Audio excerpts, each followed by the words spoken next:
নমস্কার বন্ধুরা, তিয়াশাস রেসিপিতে সকলকে স্বাগত জানাই। আজকে আমি একটা দুর্দান্ত স্বাদের চিকেনের রেসিপি আপনাদের জন্য নিয়ে এসেছি। এই চিকেনের রেসিপিটা বানানো খুবই সহজ, আর এই চিকেনের রেসিপিটা আপনারা যে কোনো বিশেষ দিনে তৈরি করে নিতে পারেন। খেতে অত্যন্ত সুস্বাদু হয়, আর এটা আপনারা রুটি, ভাত, পোলাও, ফ্রাইড রাইস সব কিছুর সঙ্গেই পরিবেশন করতে পারবেন।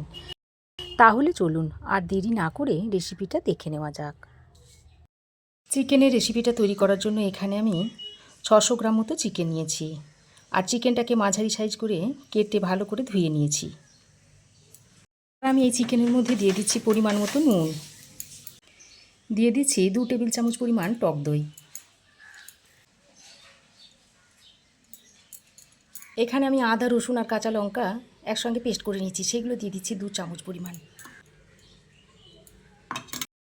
আর দিয়ে দিচ্ছি 2 টেবিল চামচ পরিমাণ সর্ষের তেল। এবার এই মশলাগুলো দিয়ে চিকেনের সঙ্গে খুব ভালো করে মাখিয়ে নিচ্ছি। বন্ধুরা, চিকেনের রেসিপি আপনারা অনেকভাবে খেয়েছেন, এইভাবে একবার চিকেনটা তৈরি করে খেয়ে দেখতে পারেন, খেতে অসাধারণ লাগে। তো চিকেনটাকে আমি খুব ভালো করে মাখিয়ে নিয়েছি। এবার এটাকে আধ ঘন্টা মতো রেস্টে রেখে দেব। আর যদি আপনাদের হাতে সময় না থাকে তাহলে সঙ্গে সঙ্গেও আপনারা রেসিপিটা তৈরি করে নিতে পারেন। চিকেনটাকে ম্যারিনেট করার পর এক সাইডে সরিয়ে রেখে এবার আমি একটা মশলা তৈরি করে নেব। এবার আমি এখানে নিয়েছি 1 চামচ মতো চারু মগজ, 5-6টা মতো কাজু বাদাম, আর নিয়েছি 1 চামচ মতো কিশমিশ। এবার এটা এই বাটির মধ্যে দিয়ে দিচ্ছি, আর ওরই সঙ্গে দিয়ে দিচ্ছি এই ছোট বাটির 1 বাটি মতো দুধ। তারপর এটার একটা মিহি পেস্ট তৈরি করে নেব। তো কাজু, কিশমিশ আর দুধের পেস্ট আমি তৈরি করে নিয়েছি। এবার আমি গ্যাস অন করে একটা কড়াই গরম করে এর মধ্যে দিয়ে দিচ্ছি সর্ষের তেল। আগে মাংসটা ম্যারিনেট করার সময় আমি বেশ কিছুটা সর্ষের তেল দিয়েছি, তাই এখানে আমি অল্প পরিমাণে একটু সর্ষের তেল দিয়ে দিলাম। এবার আমি এখানে নিয়েছি 3টে এলাচ, 1 টুকরো দারচিনি, 1 চামচ মতো গোটা জিরে, আর নিয়েছি একটা তেজপাতা। তবে আপনারা সাদা জিরার বদলে সাজিরাটাও নিয়ে নিতে পারেন। এবার তেলটা ভালোভাবে গরম হয়ে এলে এই গোটা মশলাগুলো দিয়ে দিচ্ছি। গোটা মশলাগুলো দিয়ে তেলের সঙ্গে কয়েক সেকেন্ড ভেজে নিচ্ছি। ফোড়নটাকে কয়েক সেকেন্ড ভেজে নিয়ে এবার আমি এখানে 4টে মিডিয়াম সাইজের পেঁয়াজকে সরু সরু করে কুচিয়ে নিয়েছি, সেটা এখানে দিয়ে দিলাম। এবার পেঁয়াজটা দিয়ে ফোড়নের সঙ্গে ভালো করে নেড়ে চেড়ে মিশিয়ে নিয়ে পেঁয়াজের মধ্যে একটা হালকা কালার চলে আসা পর্যন্ত পেঁয়াজটাকে এইভাবে ভেজে নেব। তো দেখতেই পাচ্ছেন বন্ধুরা, পেঁয়াজটাকে আমি এরকম বাদামি করে ভেজে নিয়েছি। এবার আমি যে চিকেনটা ম্যারিনেট করে রেখে দিয়েছিলাম সেটা এর মধ্যে দিয়ে দিচ্ছি। তারপর গ্যাসের ফ্লেমটাকে হাইতে করে চিকেনটাকে ভালো করে বেশ খানিকক্ষণ সময় ধরে কষিয়ে নিতে হবে। হাই হিটে আমি প্রায় 8-10 মিনিট মতো চিকেনটাকে এইভাবে কষিয়ে নিয়েছি।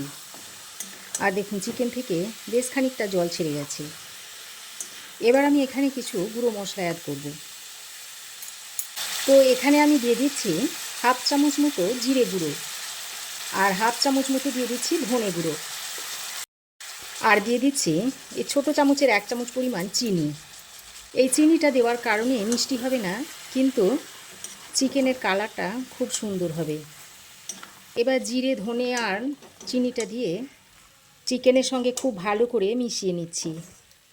তারপর গ্যাসের ফ্লেমটাকে একটু লোতে রেখে চিকেনটাকে আবারও 3-4 মিনিট মতো ভালো করে কষিয়ে নেব। তো দেখুন বন্ধুরা, চিকেনটাকে আমি আরও 3-4 মিনিট ভালো করে কষিয়ে নিয়েছি, আর চিকেন ভালোভাবে দেখুন সেদ্ধ হয়ে গেছে, আর চিকেন থেকে আলাদা হয়ে গেছে। এবার আমি যে কাজু, কিশমিশ আর চারু মগজটা বেটে নিয়েছিলাম সেটা এর মধ্যে দিয়ে দিচ্ছি। এই বাটিতে সামান্য পরিমাণে একটু জল দিয়ে মশলাটা ধুয়ে দিয়ে দিলাম। কালারটা যাতে সুন্দর আসে সেই জন্য আমি একটু 1/2 চামচ মতো কাশ্মীরি লঙ্কার গুঁড়ো দিয়ে দিলাম, আর কয়েকটা চেরা কাঁচা লঙ্কা ছড়িয়ে দিচ্ছি। তারপর আবারও সব কিছুকে একসঙ্গে ভালো করে মিশিয়ে নিচ্ছি, আর এই পর্যায়ে গ্যাসের ফ্লেমটাকে একদম লোতে রেখে দিয়েছি। যেহেতু কাজু কিশমিশ বাটা দিয়েছি তাই নিচে একটু লেগে যেতে পারে।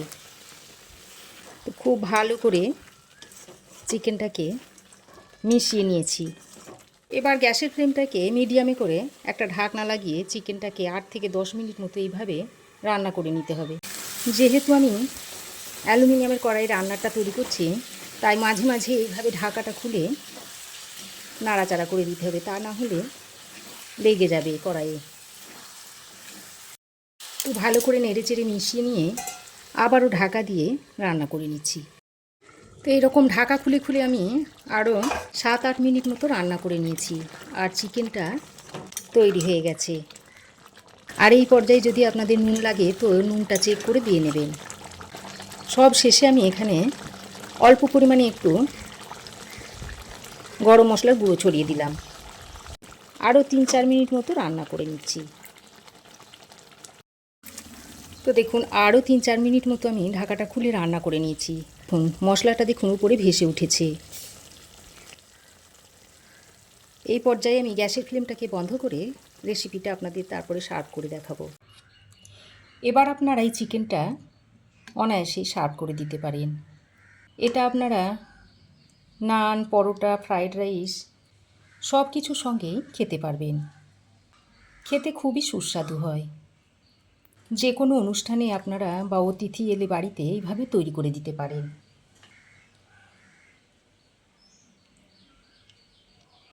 তো আমার এই আজকের চিকেনের রেসিপি আপনাদের কেমন লাগলো অবশ্যই একটা কমেন্ট করে জানাবেন। ভালো লাগলে একটা লাইক ও শেয়ার করবেন। পাশে থাকা বেল আইকনটাও অবশ্যই প্রেস করে দেবেন। আর আমার চ্যানেলে যদি নতুন হয়ে থাকেন তো প্লিজ চ্যানেলটাকে সাবস্ক্রাইব করার অনুরোধ রইল। আজ এ পর্যন্তই। আবার দেখা হবে নতুন কোনো রেসিপি নিয়ে নেক্সট এপিসোডে। সে পর্যন্ত ভালো থাকবেন, সুস্থ থাকবেন। ধন্যবাদ।